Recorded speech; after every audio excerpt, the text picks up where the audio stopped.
mawawala yung. Kasi yung luma, matatakpan ng bago, di ba? Ito yung katotohanan. So ito yung makikita natin sa pag-aaral natin na ma-encourage tayo na kung meron ka pang ganun, yung pagmumura mo medyo isang taon na nabawasan naman. Kaso yung nabawas parang kalahati lang. So hindi pa nag-isa, di ba? So do not worry. Do not worry kasi lahat tayo dadanas ng ganung transition. At dito sa pag-aaral natin, makakapulot tayo sa kanila.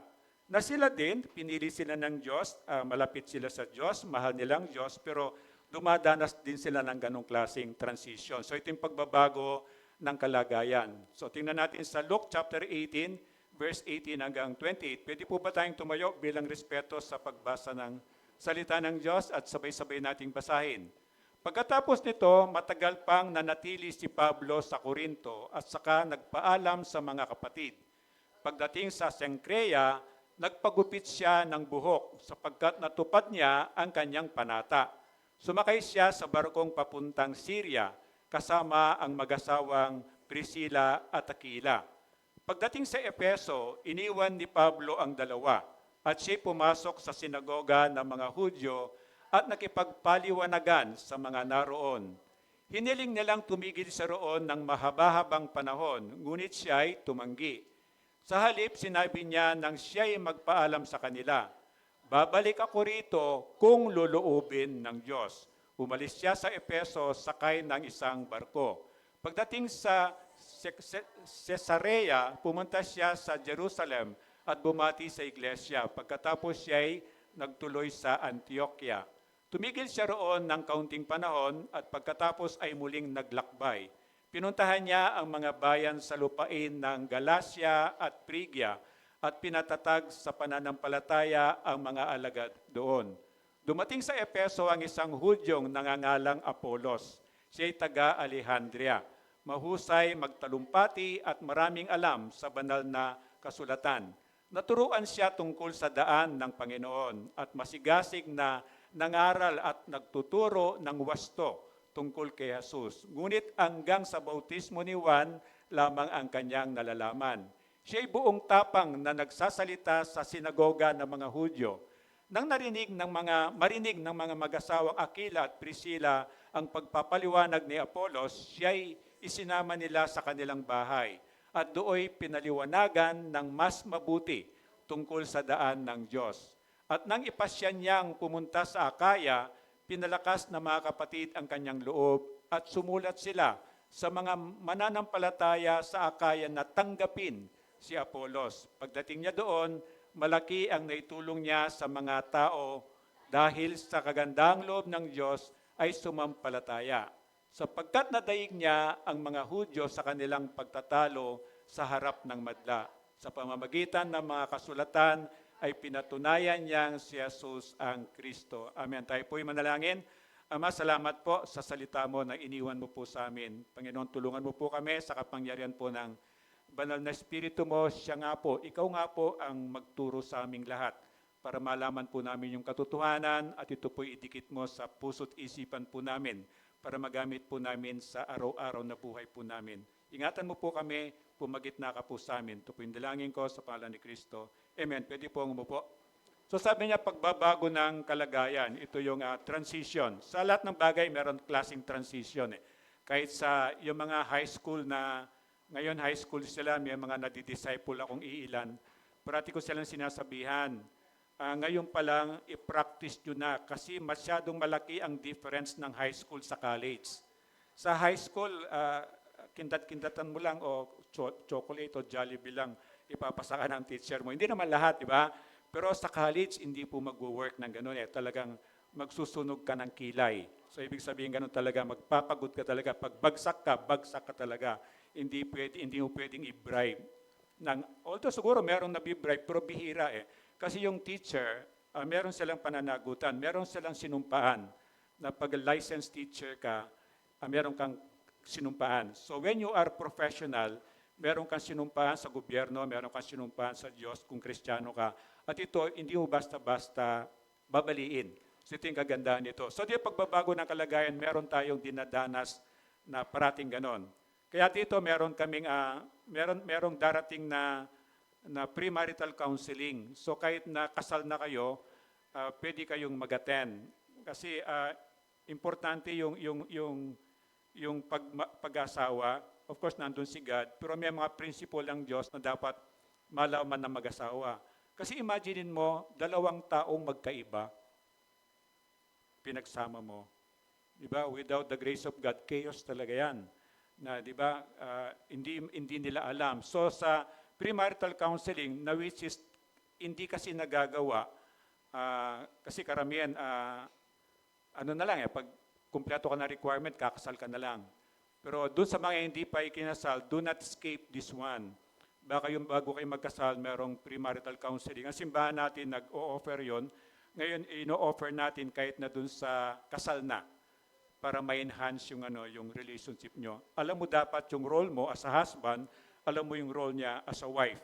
And then yung turo ng Diyos, nasa gitna yan ang pinaka-the best. At ang pinakamaganda doon, may i-enjoy mo talaga. So there is always a transition, pagbabago ng kalagayan. Kapag nagbagong kalagayan mo, kailangan merong gabay doon. Sa Amerika po, lalo na sa Canada, ang professor ko sa counseling, in-encourage nila kung doon maggumawa ng profession ko as a counselor, professional counselor. Kasi doon yung counseling 1 hour, di ba? 1 hour. Ang actual na counseling lang doon, 45 minutes. Siyempre, yung 15 minutes, beso-beso, kumusta, mga ganun lang.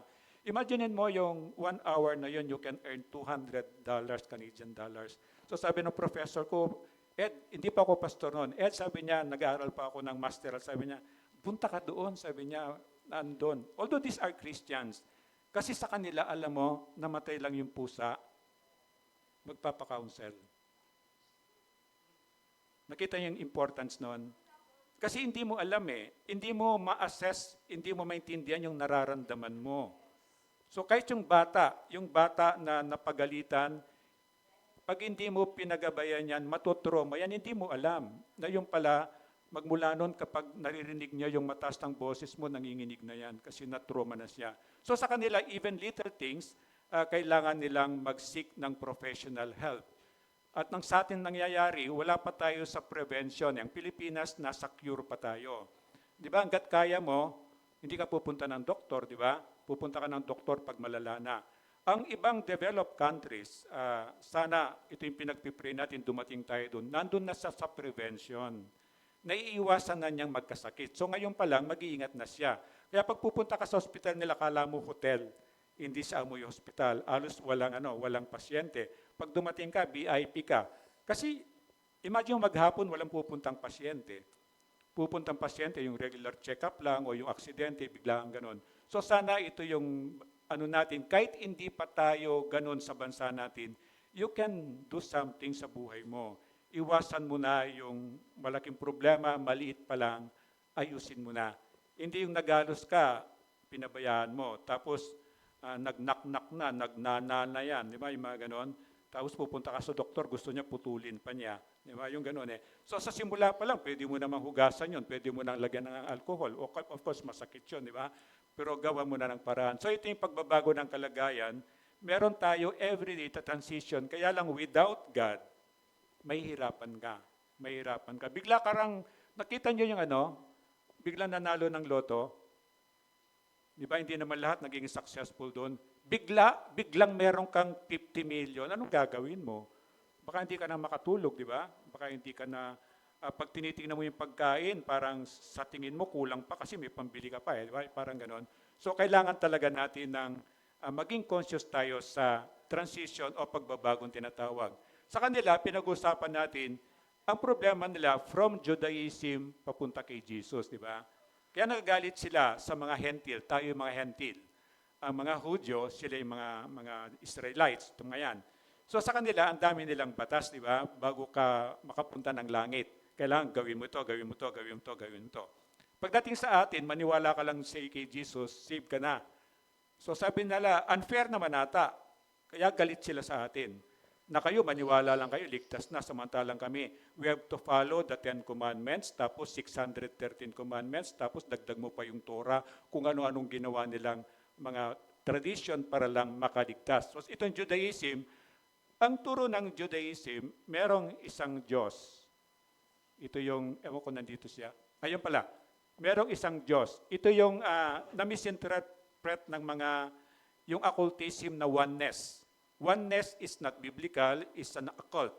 Pag oneness, ibig sabihin, it's either pumili lang siya, ang sasambahin niya si Jesus lang, yung iba, Holy Spirit lang, yung iba, ang God the Father lang. Dito nila kinuha yan eh. Dito nila kinuha. So sa kanila, para makikita mo, biblically, parang tama siya. Pero sa atin, the whole Bible. Kasi kanila, ang ginagamit nila yung Genesis, Exodus, Leviticus, Numbers, and Deuteronomy. Yung first 5 books lang ng Bible. We have 66 books, tama? Sa atin, salamat sa Diyos, nandun na tayo sa 66 books. Imagine mo, hindi nila alam yung 61 books. So, dun sila naliligaw. So, sa kanila, isang Diyos lang ang lahat. So, ito yung, ang kanila parang brainwashing na minemorize mo everyday. Sa Catholic, di ba, sino nakaranas ng catechism? Di ba, catechism, ito yun eh. Ito yun, talaga pumapasok talaga siya sa system mo. Pumunta ka ng Buddhism, the same. Chinat-chan. Pumunta ka ng Islam, the same. Minememorize yan, dire-recite mo yan everyday, hanggang isa. Ikaw mismo makonvince ka, ito yung katotohanan. Itong focus nila. And then sa kanila, ang batas ng Judaism, pumili ka, bahala ka. As long as na you will be responsible. Tama naman, pero sa atin hindi. When you choose to be a follower of Jesus, hindi na ikaw yun. Parang imagine mo yung puso ko, merong upuan sa puso ko, di ba? Parang upuan yan, di ba? Ang nakaupo dito, ako. Nung hindi ko pakilala si Kristo. Kasi, sabi nga ng lola ko, buntot mo, hila mo. Alam nga naman, sabi ko, hilahin ko yung buntot mo, hindi mang magagalit ka. Nagalit ang lola ko sa akin. And then sabi niya, sa Christianism mismo, nakilala ko si Jesus. Ako na nakaupo dito, bababa ako. Upo ako dito sa foot ng upuan na to. Ang paupuin ko dito ang Panginoong Yesus. Ito yung malinaw. Na Panginoon, ikaw na po ang aking Panginoon at tagapagligtas. Sinusuko ko po ang buhay ko po sa iyo. Ito yung sinusurrender mo na sa Kanya lahat. Sa kanila pumili ka, bahala ka, pero sa atin hindi. When you are chosen by God, pinili ka ng Diyos, isa-separate ka niya. Kaya kung minsan ang buhay Kristiyano, malungkot eh. Birthday ng kapatid mo, gusto mong pumunta, pero alam mo, katakot-takot na inuman yung video, okay, di ba? Siyempre, nakakita na ba kayo ng lasing na kumakanta? Di ba? Hindi, kahit ako, naranasan ko yun kasi I've been alcoholic before. Hindi naman naka-awareness nung tinado na ako di ba? And then makita mo yung nagiinuman, sigawan sila na sigawan. Kasi hindi nila alam na maingay na. Because yung mind natin, na-distort na siya ng alcohol. Kaya sabi ng Diyos, pinagbabawal niya hindi yung pag-inom, kundi yung paglalasing. Kasi magro-rule na yung influence ng alcohol. So sa kanila pumili ka, pero sa atin hindi. God will separate you, medyo malungkot yun. Katulad ko minsan, di ba? Sunday, birthday ng best friend mo. Tapos, Sunday, meron kayong celebration na tiyempong 10:30, di ba? 10:30 yung worship mo. Di ba napuput ka into kung minsan imbitahan ka, lilibre ka ng buffet, di ba? Yung eat all you can. Pero ang kasi eat all you can yun, dapat pupunta ka rin pagbukas, di ba? Hindi pa bukas yung restaurant, nakapila na kayo sa labas, di ba? Tapos hindi ka nagalmusal, hindi ka nagapunan, di ba? Kasi babawiin mo yung eat all you can. Pero ang problema, kasabay siya ng worship mo, 10:30. Anong gagawin mo? So every day, nalalagay tayo sa ganong situation. Pero alam mo, ang nakatulong sa akin, tsaka sinusubukan ako ng Diyos, sige nga, sinong pipiliin mo? Di ba? Pero mahirap, di ba? Mahirap talaga. In reality, mahirap. Tapos, sinunod mo ng Diyos, nag-worship ka, di ba? Nag-worship ka. Tapos, kumain ka naman dito, di ba? Kaya lang, the usual, yung mga pakpak, di ba? Logo natin yun na pakpak, di ba? Pakpak ng manok, di ba? Pero, hindi maiiwas sa isip mo, sana pumunta na lang ako, no? Kasi meron pa naman next Sunday di ba merong regret? Kahit na ginawa mo na yung tama, nalulungkot ka sa ginawa mong tama, na gusto mo pa rin, sana ginawa ko lang yung masama. In every sin, ganun siya. But don't worry, basta't ginawa mo yung tama, meron darating na mas maganda, yung pa rin ang i-convince mo sa sarili mo. And then, ang focus nila, buhay sa kasalukuyan. Ang Christian, dito tayo mag-ingat. Na pag hindi tayo nag-ingat, ang focus natin yung kasalukuyan. Wala namang problema doon. Kaya lang, parating alalahanin mo, merong pangalawang buhay, tinatawag na matanda. Na pag namatay tayo, hindi tayo basta parang bulang mawawala. Merong kasunod yon. It's either hell o it's either heaven. So ito sana, yung kaibahan sa Judaism. Dito, iba tayo. Na ako, alam ko mamamatay ako. Pero sa ngayon, pag tinanong mo ako, Pastor Ed, pag namatay ka, saan ka pupunta? Alam ko. Yung katawan ko, babalik sa lupa. Kaya wag naman sabihin niyo sa mga kamag-anak ko, wag naman ipakremate tapos ilalagay doon sa marble na ilalagay sa loob tapos ay hindi makalabas doon, di ba? Of course, makakalabas naman in a sense, kaya lang babalik sa lupa. Pero yung spirito ko, sure ako, pupunta ako ng heaven. Hindi dahil nagpastor ako, hindi dahil sa nag-aral ako ng Bible, hindi. Dahil sa naniwala lang ako sa sinabi ni Jesus, sabi niya, ako yung daan, ako yung katotohanan, ako yung buhay. Walang makakapunta sa langit, sa bahay ng aking Ama, kundi sa pamamagitan ko. Kahit yun lang pinaniwalaan ko yung salitang yon. Sino ang nagsalita nun? Si Jesus. Si Jesus mismo nagsalita nun. Paniniwalaan ko yon kahit wala akong memory verse, kahit hindi ako nagpastor, kahit hindi ako nag-Bible school, I will still go to heaven. Ito yung kulang sa atin. Sabi niya, kung ano may pinagdidibatihan ninyo, yung simple lang na sinabi ni Jesus, ayaw mo paniwalaan. Alam mo yung delaying, yung saka na lang, it's a kind of disobedience. Pastor, saka na lang po ako magiging Kristiyano. Pastor, saka na lang po ako susunod. Pastor, saka na lang po ako magpapabaptize. Okay lang yon, but be careful. Merong sinet na hangganan o boundary ang Diyos. Hindi natin alam, iba-iba. Pero you talk to God, God gusto ko po sumunod. Ang pagsunod, parang alam mo merong urgency, sense of urgency, hindi mo na dinidelay. Kasi pag dinelay mo, hindi mo alam, bukas, wala na pala ako. Sayang naman, di ba? Kaya kanina, sabi sa akin, dapat si AJ mag-baptize because of the popular demand. Hindi, the request lang. So ako'y magbabaptize. Kasi tayo pong lahat, kahit kayo, kapag meron kayong dinisciple, mas maganda kayo yung mag-baptize sa Kanya. At meron tayong baptist. Tuturuan ko naman kayo. Yung utos ng Diyos, sabi niya, go and make disciples of all nations. Baptize them in the name of the Father and the Son and the Holy Spirit. Teach them to obey all my commands. Sabi niya, hindi lang sa akin po yun. Kasama kayo dun. So kayo din tuturuan kayo. Pero tuturuan ko muna kayo. Baka mamaya, pag ginanon mo, bilang pagsunod ko sa Diyos, binabautismohan kita sa pangalan ng mga anak. Tapos nakalimutan mo siyang iahon, di ba? Madijari tayo.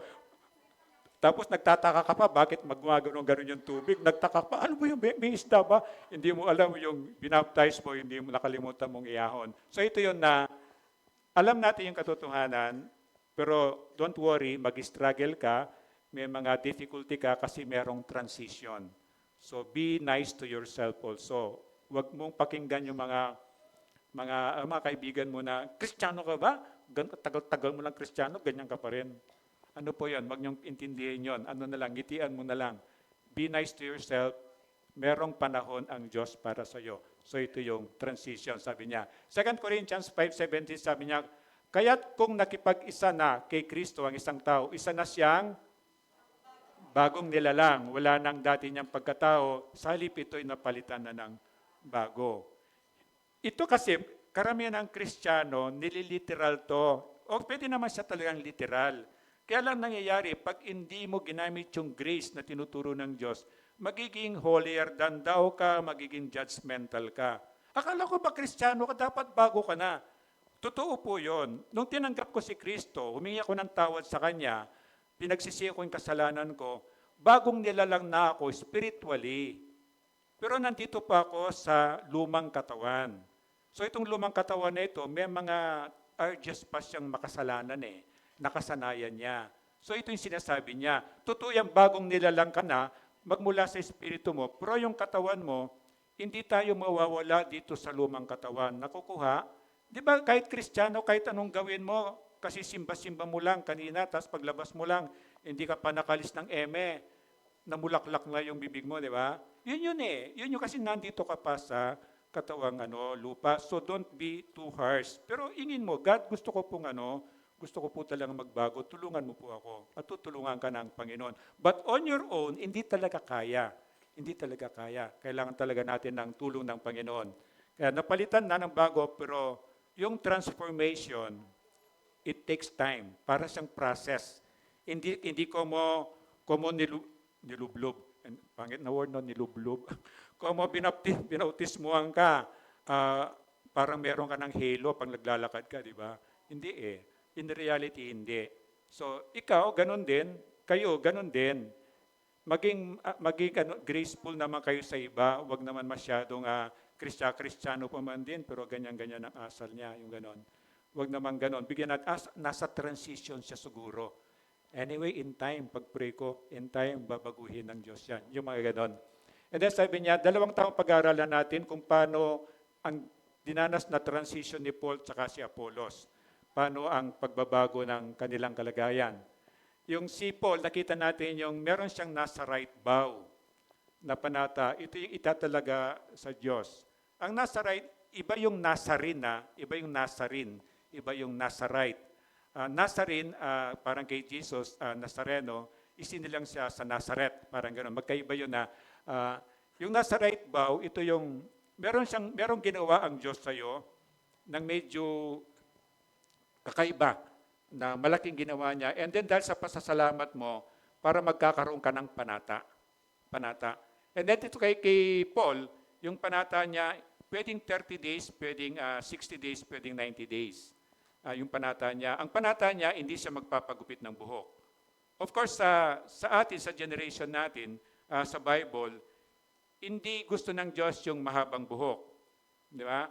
Na ang babae naman, ayaw din naman niya army cut ka, di ba? O kahit na summer, wag na pwede magpaiksi, wag naman yung army cut o flap top pa, di ba? Flap top. Babae ka tapos naka-flap top ka, di ba? Kahit ang ganda mo, medyo hindi Christian-like kumbaga. So merong God is a God of order, merong kaayusan kumbaga. So dito nagpanata si Paul na sa ibang komentaryo sabi 30 days. So sabi natin 30 days, hindi siya magpapagupit. Actually, hindi mo naman halata, di ba, kung 30 days, hindi pa masyadong mahaba. Parang ganon. Pero ang mahalata mo sa panata niya, ang panata niya, hindi siya magpapagupit ng buhok. Ang importance nun, kasi kapag ang panata mong nasa right bow ka, hindi ka titikim ng anumang may alcohol. Oo, sabi niya, Pastor, hindi naman po ako umiinom, pero maya-maya nakikita kita, naggaganon ka ng alcohol doon. No? Sinisip-sip din ang katawan mo yung alcohol doon. Hindi ka aware kapag puro ka alcohol, meron kang something kind of feeling na natitipsy ka because of the alcohol. Yun effect nun. So okay paggamit ng alcohol, pero remember, ina-absorb ng skin mo yun. So meron pa ring effect sa body mo yun. Hindi naman malalasing, pero meron kang feeling na parang medyo masaya ka.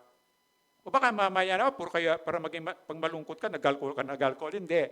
Yung sabi lang sa Nazareth vow, hindi sa titikim ng anumang merong galing sa ubas. Sa kanila galing sa ubas ng alak. Sa atin hindi na Chemical na po yung alak sa atin.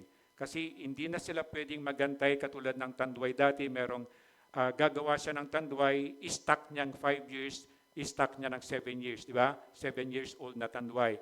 Because malaki ang demand, titimpla siya ng chemical and then bebenta na niya. So very dangerous po ngayon. So nasa right bow niya, hindi siya titikim ng anumang alak, hindi siya magpapagupit ng buhok, hindi siya lalapit sa patay para maging banal siya. Kasi ibig sabihin, itinalaga ko ang sarili ko para sa Diyos.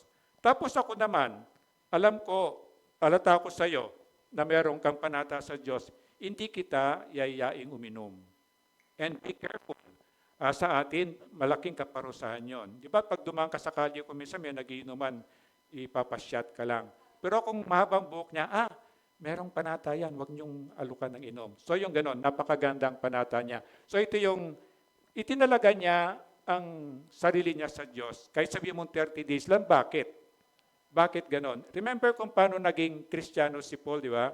Napakasamang tao niya. Galit siya sa mga Kristiyano, pupunta siya sa ganito simbahan, kakalad ka rin ka talaga, babalik ka sa Jerusalem para mapahiya ka.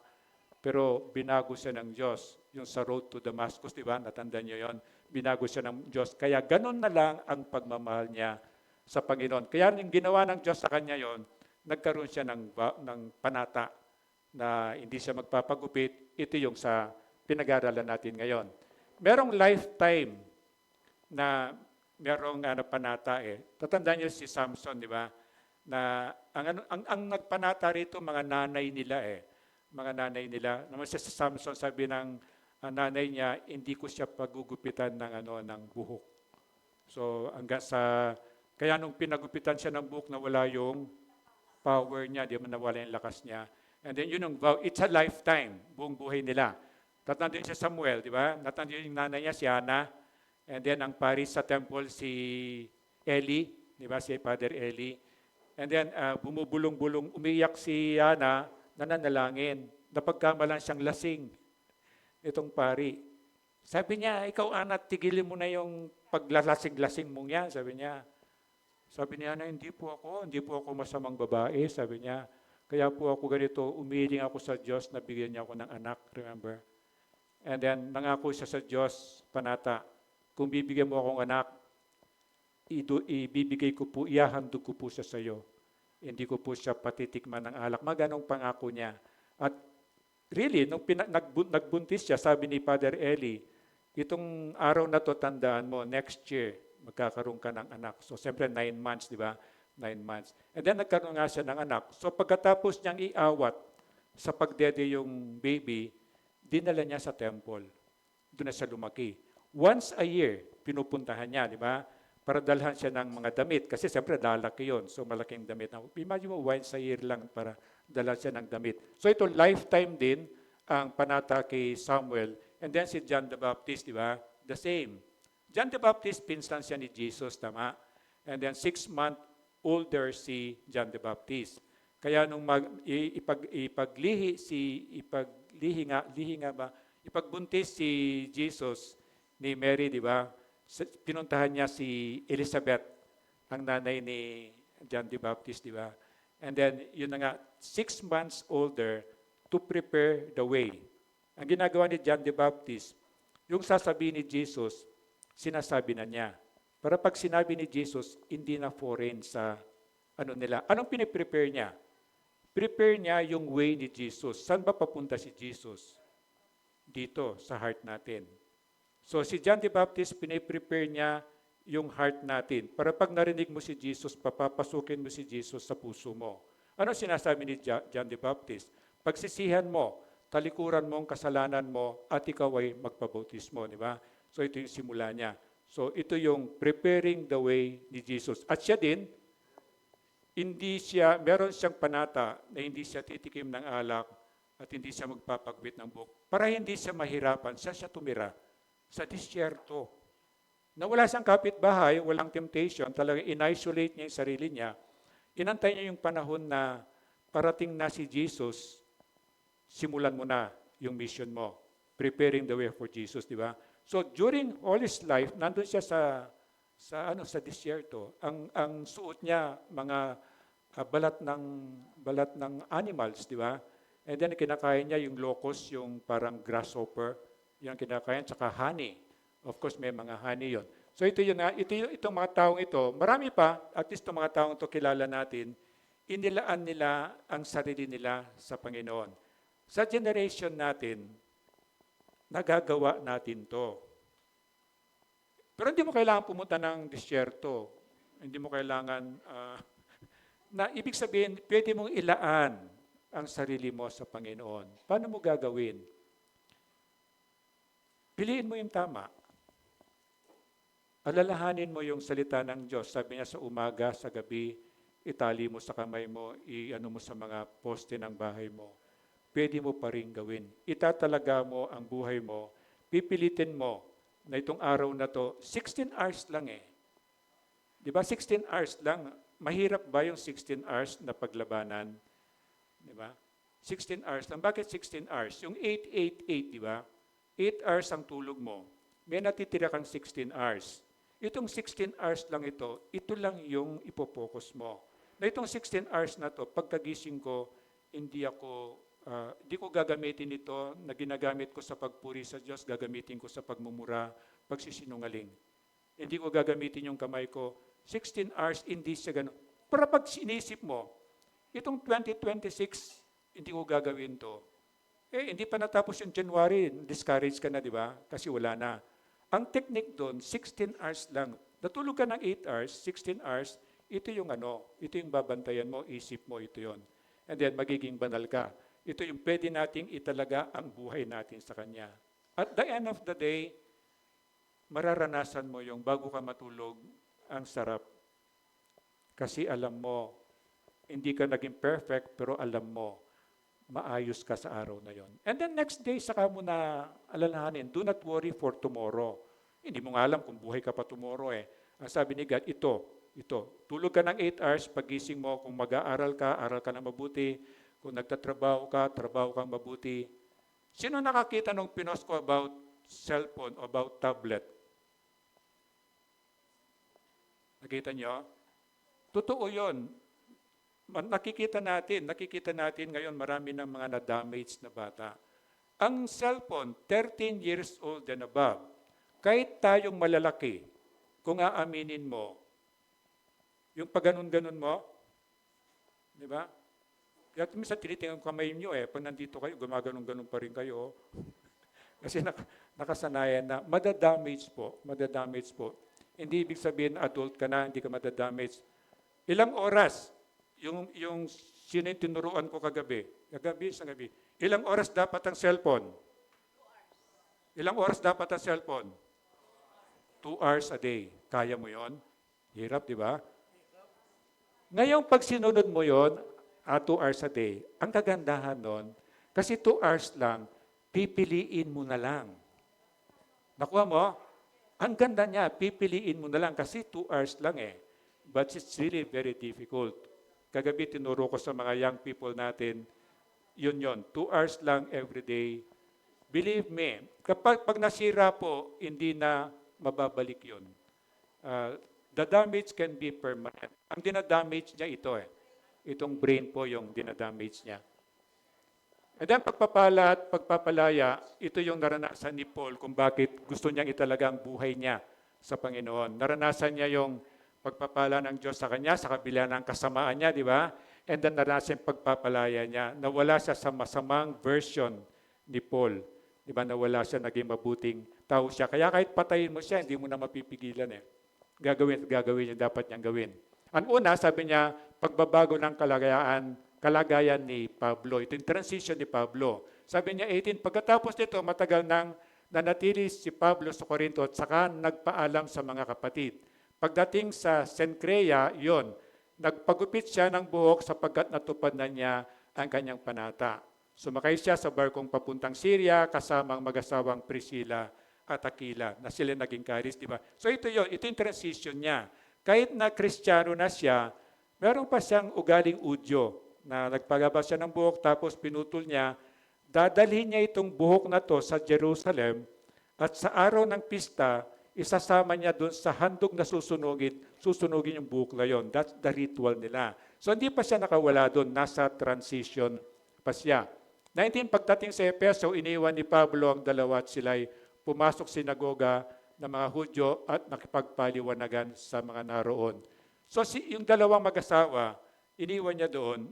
At remember, kapag sa tinignan mo sa history, una yung mag-asawa, nasa temple silang ganito. And then later, temple ng mga Hudyo, temple ng mga Hudyo. Mga Gentiles ang rich nila, di ba? And then eventually, nagano sila sa bahay nila at naging simbahan yung bahay nila. So kahit sa inyo po, pwedeng gamitin ng Diyos yung bahay ninyo, magsimula lang sa Bible study, na mag-host kayo. Later on, hindi ka man maging leader, pwede ka mag-invite ng leader sa church po. but you can open your house na para gamitin sa Panginoon. And then 20, hiniling nilang tumigil siya roon ng mahababang panahon, ngunit siya tumanggi. Bakit siya tumanggi? Kasi nga, may pista sa Jerusalem eh. Sa may pista, meron kang offering time, di ba? So gagawin niya, yung buhok na pinutol niya, isasama niya doon sa offering niya na susunugin. Ito yung ritual nila. And then 21, sa halip, sinabi niya nang siya'y magpaalam sa kanila, babalik ako rito kung luluubin ng Diyos. Umalis siya sa Efeso, sakay ng isang barko. Ito po yun, no? Kung luluubin ng Diyos. Ito yung magandang Christian character. Na di ba, madali mo magplano eh. Lalo na kung may pera ka, madali magplano. O, saan tayo kakain? Di ba?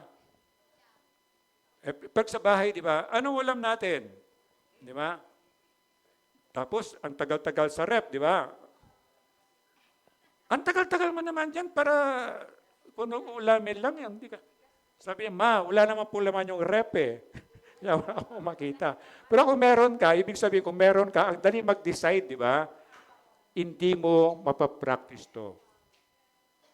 Mahirap po yan. Mahirap yung practice. Na, sige na, sagutin mo na ako para 2028, bago mag-election, kasal na tayo. Ang magandang stand mo, kung luluubin ng Diyos. Kung luluubin ng Diyos. At kapag yung inantay mo, yan ang pinakamagandang mangyayari sa iyo. Ito yung maganda niyang i-practice niyo. Pwede mag-plan. Pero at the end ng plano mo, kung luluubin ng Diyos, ito po yung gagawin ko. Kung gusto mo, Panginoon, ito po yung gagawin ko. Kahit na maliit na bagay, pag ginawa mo yon, natutuwa ang Panginoon. Psalm 37:5 sabi niya, ang inyong sarili sa Kanya, italaga, tutulungang ganap kapag ikay nagtiwala. Italagang sarili, mahirap ito. Yung sinasabi nga at pinag-aaralan nga natin, itatalaga mo yung sarili mo sa Diyos, hindi na ikaw nagdi-decide, si God na nakaupo dito. Hindi na yung timing mo, hindi na yung gusto mo, kundi kung gusto ng Diyos. Yung pinapanalangin natin everyday, na Panginoon, puspusin mo po ako ng banal na Espiritu mo. Anong ibig sabihin nun? Ibig sabihin na nun, yung gusto ng Holy Spirit ang gagawin ko, hindi yung gusto ko.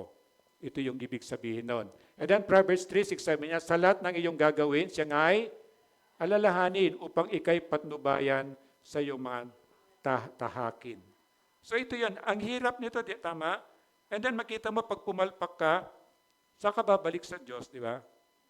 Kasi nag-ura-urada ka eh, without consultation. Remember, sabi ng Bible, it's very clear. Sabi niya, you fail because you fail to consult. Yung consultation, nandiyan ang Diyos eh, hindi naman siya natutulog. Tapos meron kang Christian friends, meron kang may pastor ka, may mga elders ka, di ba? You can consult kasi papalpak ka. Kaya nangyayari sa atin, pagpalpak mo, saka ka pupunta sa Diyos. Okay lang sa Diyos yun, kaya lang, sana hindi ka na nag-suffer kung inuna mo siya. Ito yung sinasabi niya. Sa lahat ng iyong gagawin, ikonsulta mo o daanan mo man lang ang Diyos. God, lalabas po ako at samahan mo po ako. Sabi ng Diyos, okay. Ngayon, hindi sinabi ng Diyos na okay. Bakit hindi niya sinabing okay? Pupunta mo masama eh. O sa tingin mo, sasamahan ka ng Diyos doon. So yun eh. Yun lang, you are asking God, nagtatanong ka, pero inantay mo ba yung sagot niya? Dito tayo nag-fail. Parang parang ganun lang yung tingin mo kay God. God, tulungan mo po ako sa gagawin ko to. Yun lang. God, gagawin mo na yung gusto mong gawin. Hindi mo na tinanong, God, gusto mo po ba itong gagawin ko? Doon tayo nag-fail most of the time. Kasi hindi naman ina-abuse, pero yung pagiging Kristiyano mo, pwede mo sabihin, tinetake advantage mo yung pagiging Christian mo. Para ba namang ang Diyos para siyang ng posporo, yung palito ng posporo. Meron pa ba nun? Na pag kailangan mo, tapos pagkatapos, babalik mo sa drawer, di ba? Parang kumisang gano'n ang trato natin sa Panginoon. 22, pagdating sa Cesarea, pumunta siya sa Jerusalem ito niyon at bumati sa iglesia. Pagkatapos siya nagtuloy sa Antioquia. Bakit Antioquia? Kasi nga, remember dyan, nagsimula ang mission trip nila. Yung journey ni Pablo, tatandaan mo, ito papasok po yung discipleship. Okay, yung evangelism. Pero, limbawa, dito sa Antioquia, pumunta siya rito, di ba? And then, titinan mo yung routine niya, babalik siya dito. First missionary journey. O tapos gaganyan naman, lalayo na naman ganyan. pero bumabalik pa rin dito. Dahil lalayo na naman, third missionary journey, ang layo niya, pero babalik pa siya rito. Ito yung sa atin, ma-adapt natin. Kaya may mga members tayo na kahit na lumipat na paminsan-minsan, pumapasyal sila. So the same, na ikaw, sinare mo yung gospel sa iyo, sa ibang tao, tapos tumanggap siya, iniwan mo. Asan ang follow-up mo? Baby Christian yun eh. Parang baby, isinilang mo, okay, kumadro na ka, isinilang mo, tapos iniwanan mo na lang yung baby doon, paano magsusurvive yun? So ito yung sinasabi sa discipleship. Pinakilala ko si Jesus sa iyo, naniwala ka, meron akong role. Ito yung goal natin dito, na discipleship. Hindi paramihan, konti lang. So maraming person na disciple, hanggang yung patuloy. Pag kaya na niya, bibitawan mo, magdi-disciple yung sarili niya. And then I will get another one. O ngayon, may mga new sets ako na kagabi, itong dalawa nandito, dalawa dito, gabi nandito. So iba sila sa ordinary day na dinidisciple. And then pag kaya na nilang mag-disciple ng iba, nandyan ka pa rin, pero magmumultiply. Ito yung gagawin natin. At dito, ang tagal-tagal lang inantay, magmula nang mamatay si Jeff, natigil ito. Kasi walang ewan ko kung nung marami akong reason, pero hindi valid siguro. Nung mamatay si Jeff, natigil na ito at ngayon, by the grace of God, ilo-launch today. Sino na may nag-invite sa inyo kanina na sa isang grupo? Sino nag-invite sa inyo kanina na kinausap kayo? Tas yun, para makita ng iba. So these are the initial na launching at ang mamaya dadaanan natin. Kailangan yung maging member ng Bible study group o tawag natin, D-group natin, na para mag-grow kayo. Hindi sapat ito. Hindi sapat itong preaching. And then 23, tumigil siya roon ng kaunting panahon at pagkatapos ay muling naglakbay, pinuntahan niya ang mga bayan sa lupain ng Galacia at Phrygia at pinatatag sa pananampalataya ang mga alagad doon. So ito yung part ng discipleship, mentoring. Hindi mo siya, nung tinanggap na si Kristo, bahala ka na sa buhay mo, hindi ganon. Ang lifetime discipleship, yung G12, kung natitanda yung G12, lifetime yon. Hindi naman every week na, at least meron akong ganon eh. Hanggang ngayon, for the past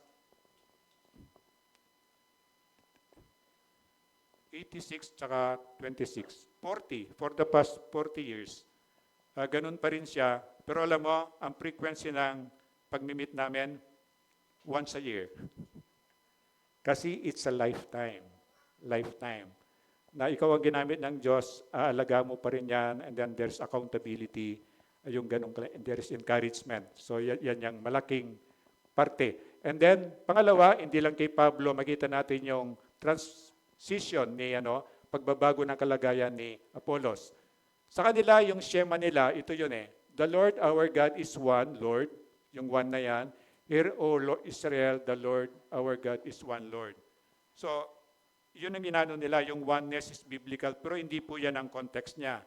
Ang talagang tama, there is a triune God, Diyos Ama, Diyos Anak, Diyos Espiritu Santo. Ito po yung biblical na katotohanan.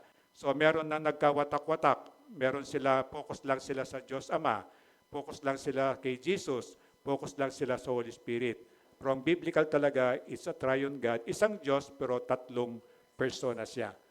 And then si Rabbi Sakay, Rabbi ibig sabihin teacher, di ba?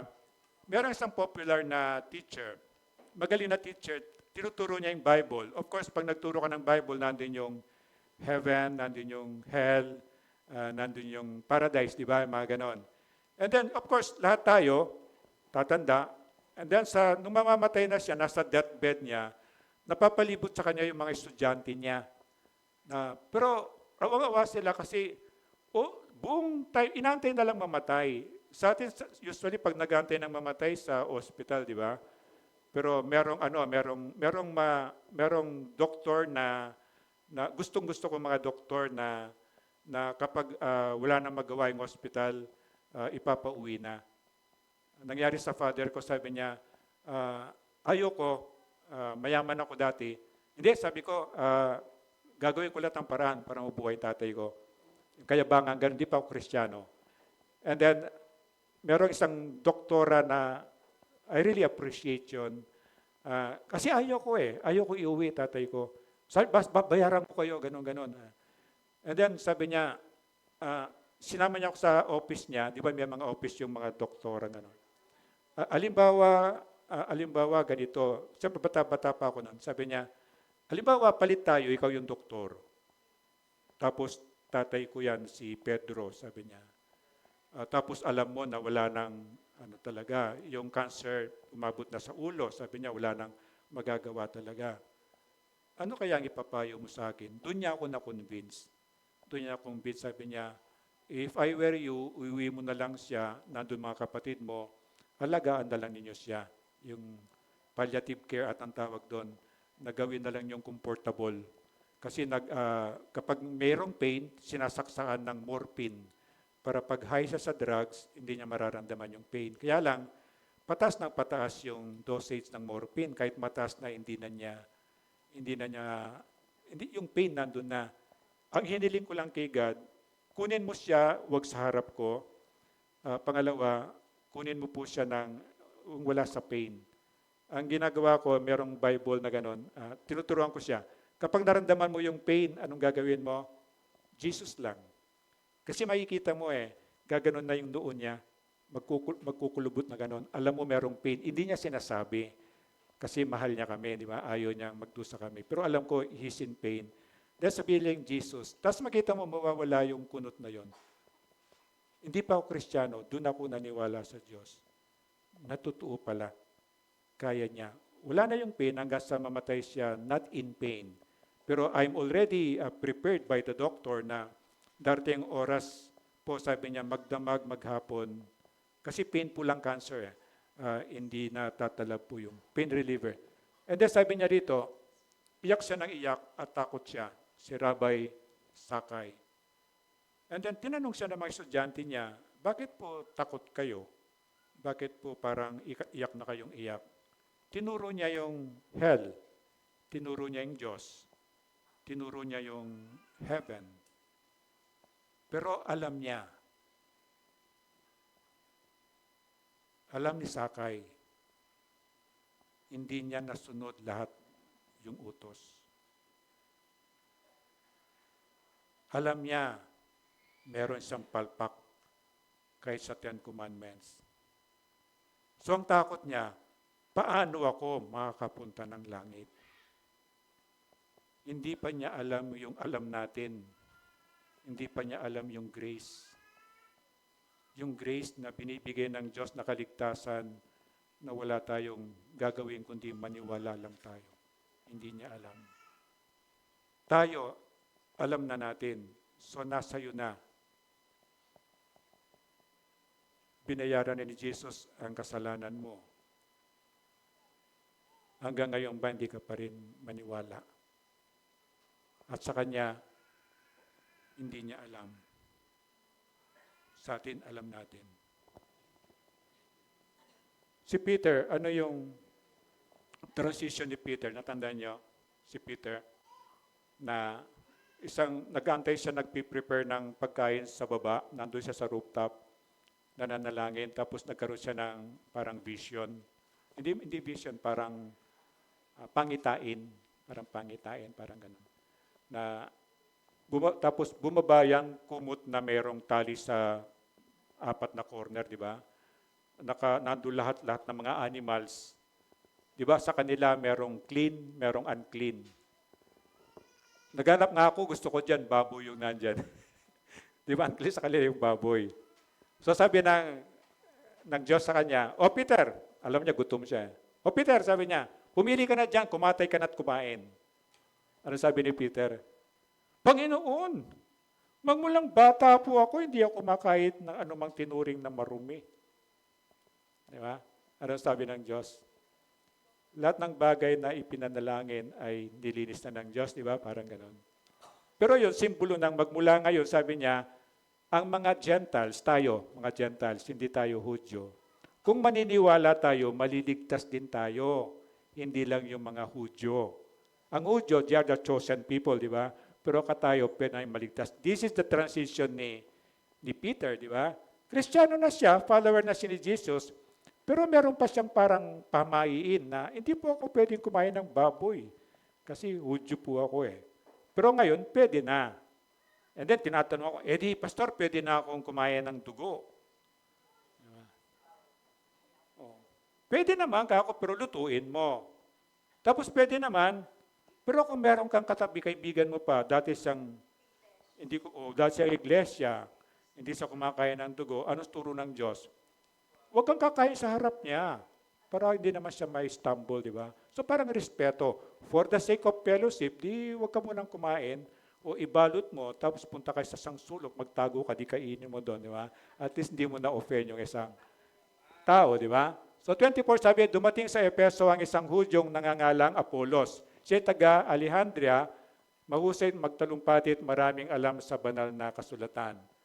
Naturuan siya tungkol sa daan ng Panginoon at masigasig na nangangaral at nagtuturo ng wasto tungkol kay Jesus. Ngunit, hanggang sa bautismo ni Juan lamang ang kanyang nalalaman. Hindi niya alam lahat. Kaya sabi niya, yung approved by God, ito po, sa akin lang to, maraming transition ng Bible. Di ba pag nag-aaral kayo ng Bible, doon sa mga nag-aaral sa inyo, di ba?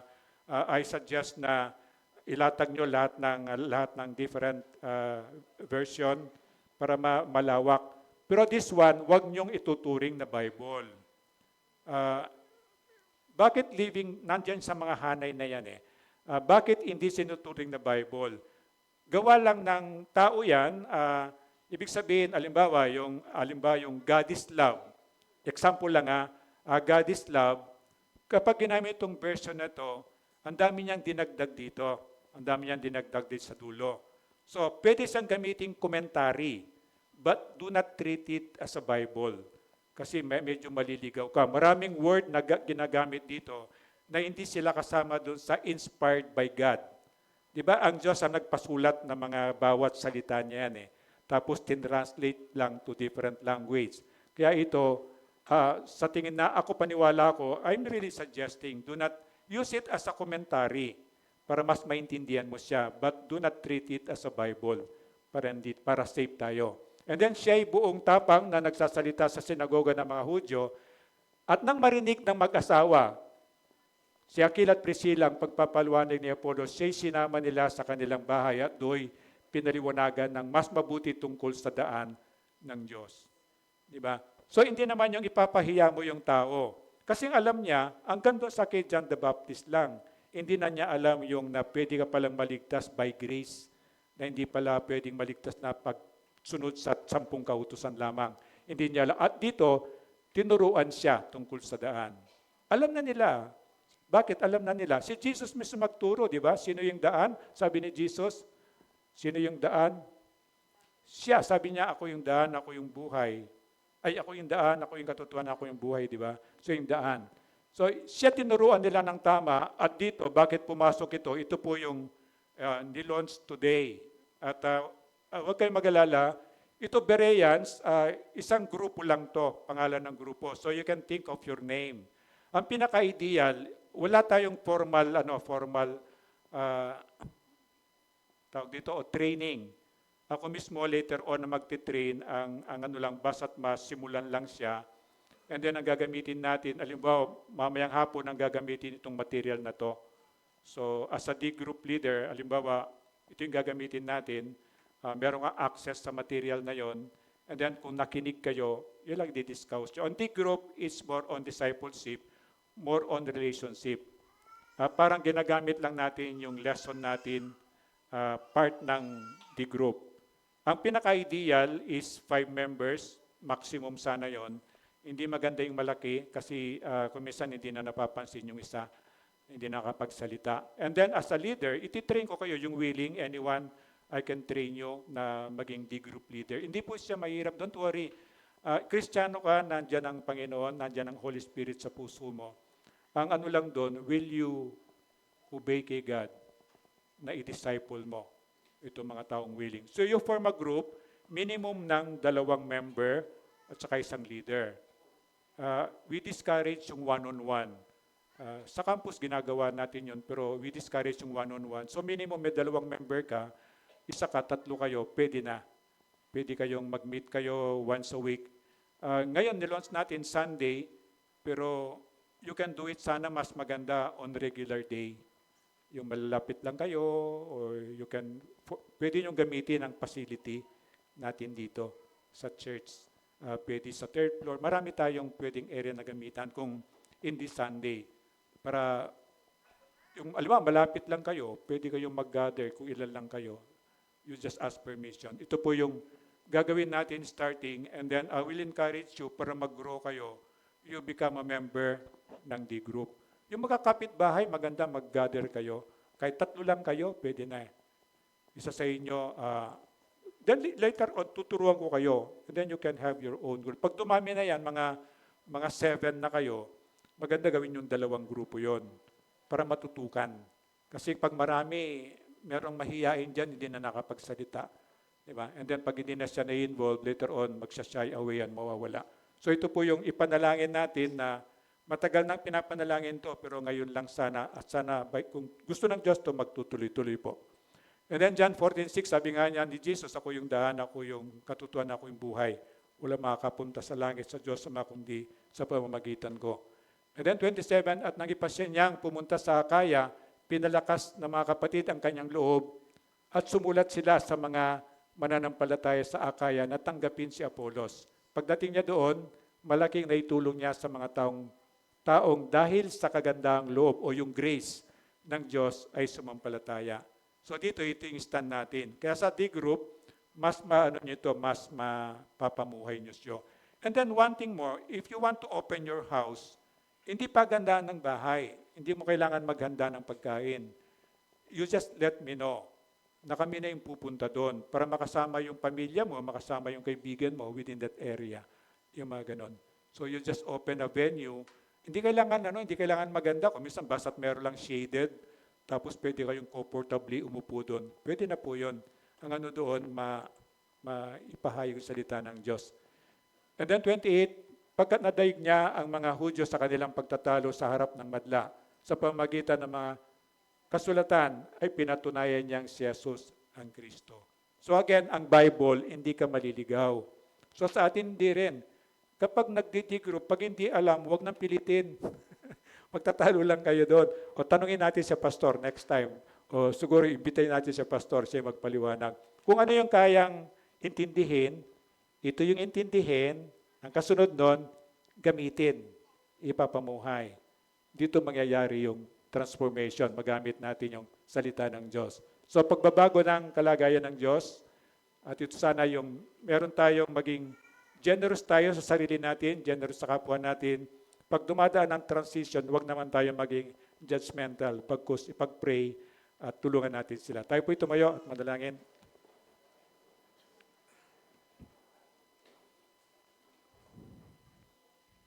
Maraming Diyos na nasa langit, tunay nga po, napakabuti mo nga po. At alam po namin, O Diyos, yung grace mo po ay sufficient. At yung habag mo po, O Diyos, hindi maabot ng pangunawa po namin. Kaya salamat po sa kasiguraduhan sa puso po namin na mangyayari po yung magandang plano mo po kahit na hindi po kami maniwala, kahit hindi po kami sumali. Alam po namin, O Diyos, ikaw po yung may control ng lahat. Pero salamat po, pinapaalam mo po sa amin ito para meron po kaming choice na makinig sa iyo, maniwala at sumunod at magpatuloy po. At kung may nakikita ka po sa amin ngayon, Panginoon, na ina nga po, maring nasa transition para maniwala sa iyo, para isuko ang buhay niya sa iyo. Ngayon mismo, O Diyos, ay hipuin mo po yung puso ng taong ito. At bigyan mo po siya ng assurance na ikaw po ang nag-i-invite. Hindi po si Pastor Ed, hindi po yung church mate niya. Kundi po ikaw po yung nag-i-invite sa lahat ng taong nilalang mo. Yung from the beginning, ginamit mo po yung come, follow me. Para pagsunod po namin, O Diyos, gagawin mo po yung dapat mong gawin kasi mahal mo po kami. At alam mo po yung pinakamaganda po sa amin. Kaya mangusap ka po patuloy sa amin, O Diyos. At salamat din po sa pagkakataon na may balik po namin sa iyo ang